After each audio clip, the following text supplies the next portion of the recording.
ایسے ہی ہے، آج کل شادیوں کا سیزن ہے نا، تو سب سے پہلے کیا چھوٹتا ہے؟ نماز. ہم نے شاپنگ کرنی ہے، نماز چھوٹ گئی. اللہ تعالیٰ نے دیکھیں یہاں پہ پہلے صبر لکھا پھر صلات. ٹھیک ہے، اللہ نے صلاتی بس صبر کیوں نہیں، بس صلاتی و صبر کیوں نہیں کیا؟ کبھی سوچیں. نماز قائم کرنا مشکل کام ہے، صبر کرنا اس سے بھی زیادہ مشکل کام ہے. ٹھیک ہے، صبر کرنا زیادہ مشکل ہے. تو جب ہمارے اوپر کوئی مشکل پیش آتی ہے تو ہم پہلی بات یہ کہ صبر چھوڑ دیتے ہیں، نمبر 2 ہم نماز چھوڑ دیتے ہیں. یہ 2 چیزیں اللہ تعالیٰ نے کہا اگر تو تمہیں اللہ کی مدد چاہیے نا تو پھر یہ 2 چیزیں تم نے نہیں چھوڑنی.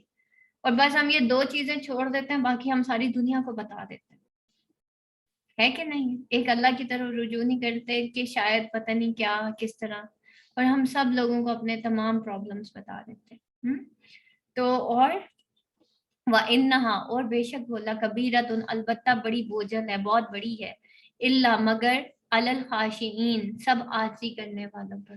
ٹھیک ہے، نماز جو ہے وہ بڑی ہی جو ہے بھاری ہے مگر عاجزی کرنے والوں پہ نہیں. ٹھیک ہے، تو نماز کے وقت جو ہے کون خشوع اور خضوع کے ساتھ جو نماز پڑھتے ہیں، جس کو پتہ ہے وہ بھاگے گا نماز کی طرف. ٹھیک ہے، جب ہمیں پتہ ہے کہ اول وقت میں پڑھی گئی نماز اللہ تعالیٰ کو سب سے مطلب ساری رات کی گئی عبادت سے زیادہ پیاری ہے. ٹھیک ہے، تو پھر آپ اندازہ کریں کہ پھر خشوع اور خضوع کا لیول کیا ہوگا. اور جو حدیث میں ہے، حدیث کا مفہوم ہے، جو فجر کا پابند ہے اس کا ضامن اللہ ہے. ایک فجر جو ہے وہ انسان کی کامیابی کی ضمانت ہے. یہ پہلا ہمارے اوپر دن کی آزمائش ہوتی ہے. ٹھیک ہے، جو انسان فجر کے وقت اٹھ گیا نا، اس نے پہلی دفعہ، جس نے پہلے ہی آزمائش پہ اپنے نفس کو زیر کر دیا، سارا دن وہ اپنے نفس پہ بھاری رہے گا. ٹھیک ہے، یا تو نفس ہم پہ بھاری ہو جاتا ہے یا ہم نفس پہ بھاری ہو جاتے ہیں. فیصلہ اب ہم نے خود کرنا ہوتا ہے. الذین، وہ لوگ جو یظنون، ظن کہتے ہیں ذو نون نون. ٹھیک ہے، وہ سب گمان کرتے ہیں. یا کا مطلب ہوتا ہے وہ، واو نون سب. ٹھیک ہے، جمع. تو وہ سب کیا کرتے ہیں؟ گمان. اب یہاں پہ دیکھیے یا نون یہاں پہ بھی آ رہا ہے اور واو نون یہاں پہ. واو نون اور یا نون جو ہے جہاں پہ آتا ہے یہ موسٹلی جو ہے وہ پلورل ہوتا ہے، سب کے لیے یوز ہوتا ہے. انہم، بے شک وہ، ملاقو، سب ملنے والے ہیں، ربہم، اپنے رب کو، وانہم، اور بے شک وہ، انہ، بے شک ہم، وہ، الیہ، طرف، الیہ کا مطلب طرف، ہی، اس کی. ٹھیک ہے، ہا ہما ہم، ہا کا مطلب وہ ایک اس کی طرف، ٹھیک ہے، اس کی، ہما ان 2 کی، اور ہم ہوتا ہے ان سب کی. یہ ہے نا ربہم، اپنے رب کو، وانہم، بے شک وہ، الیہ، ہی، کون، کوئی ایک ہے، کون، رب. ٹھیک ہے، الیہ، اس کی طرف، اس رب کی طرف بے شک ہم، راجعون، سب لوٹنے والے ہیں. راجع، رجوع کرنے والے، واو نون سب. ٹھیک ہے، پھر ایٹ دا اینڈ اب یہاں پہ دیکھیں کتنے ہم نے پلورل پڑھے ہیں. یا نون، اس کے بعد یہاں پہ واو نون، پھر ایک اور واو والے پلورل، اپنے رب کی، ہم الیہ، یہ سنگولر آ گیا. ٹھیک ہے، اس کی، راجعون، واو نون، سب لوٹنے والے ہیں. یا بنی، یا کا مطلب اے بنی، اولاد اسرائیل، اے اولاد اسرائیل، اس کرو، تم سب یاد کرو، واو الف سب، اس کرو، ذکر کرو، یاد کرو، نعمتی، چھوٹی جو ہے وہ آ گیا میری، اور نعمت کو، التی، جو، انعمتو، میں نے انعام کیا، تو کا مطلب میں. ٹھیک ہے، انعمتو، جو میں نے انعام کیا، علیکم، تم پر، وا، اور انی فضلتکم، بے شک میں نے تم کو فضیلت دی. ٹھیک ہے، فضلتکم علی العالمین، جہان والوں پر. ٹھیک ہے، اور پھر اللہ تعالیٰ بنی اسرائیل سے مخاطب ہو کے کہتے ہیں کہ اے بنی اسرائیل، میری اس نعمت کو یاد کرو کہ جو میں نے تمہیں فضیلت دی تھی جہان والوں پر. کون سی فضیلت دی تھی بنی اسرائیل کو اللہ تعالیٰ نے؟ کیا فضیلت ملی تھی بنی اسرائیل کو؟ ان کو امامت دی گئی تھی. بنی اسرائیل کو امامت دی تھی اللہ تعالیٰ نے. اب وہ امامت جو ہے اللہ تعالیٰ نے مسلمانوں کو دی ہے، اور یہ ہم ایسے ہی مسلمان بن کے اور لا الہ الا اللہ کہہ کے ہم نے جو ہے صرف جنت میں نہیں چلے جانا. اس کے لیے پہلے تو امت مسلمہ کا اگر ہم نے رینک پہنا ہے نا تو وہ رینک ہم سے کچھ جو ہے وہ کچھ مانگتا بھی ہے, اور اس رینک کے تحت اللہ تعالیٰ بتاتا ہے ہمیں. ہاں جی امت مسلمہ کا کیا کام ہے؟ اخرجت للناس, کون بتائے گا یہ والی آیت؟ ہاں جی کیا ہے امت مسلمہ کا کام؟ ہاں جی سیکنڈ پارا, اخرجت للناس تامرون بالمعروف وتنہون عن المنکر. اور ہم نے اس امت کو اس لیے اتارا, اس لیے نکالا کہ یہ نیکی کا حکم دیتے ہیں اور برائی سے منع کرتے ہیں ہم نیکی کا حکم. ہمیں تو ڈر لگتا ہے کسی کو کہہ دیں گے تو وہ پتہ نہیں مائنڈ نہ کر جائے, لیکن پیار سے کہنا, ٹھیک ہے, لڑائی نہیں کرنی, آرام سے بات کرنی. تو یہ اب یہاں پہ کسی کا کوئی کوشچن ہے تو آپ میرے سے پوچھ سکتے ہیں. آپ کا جو آج کا رکوع ہے وہ کمپلیٹ ہو گیا, جو ہم پورے ویک میں ہم جس کا ترجمہ تفسیر کر رہے تھے. یہاں تک کسی کا کوئی کوشچن؟ تھوڑا سا سبق سن لیں آپ ساروں سے جو میں نے آج پڑھایا.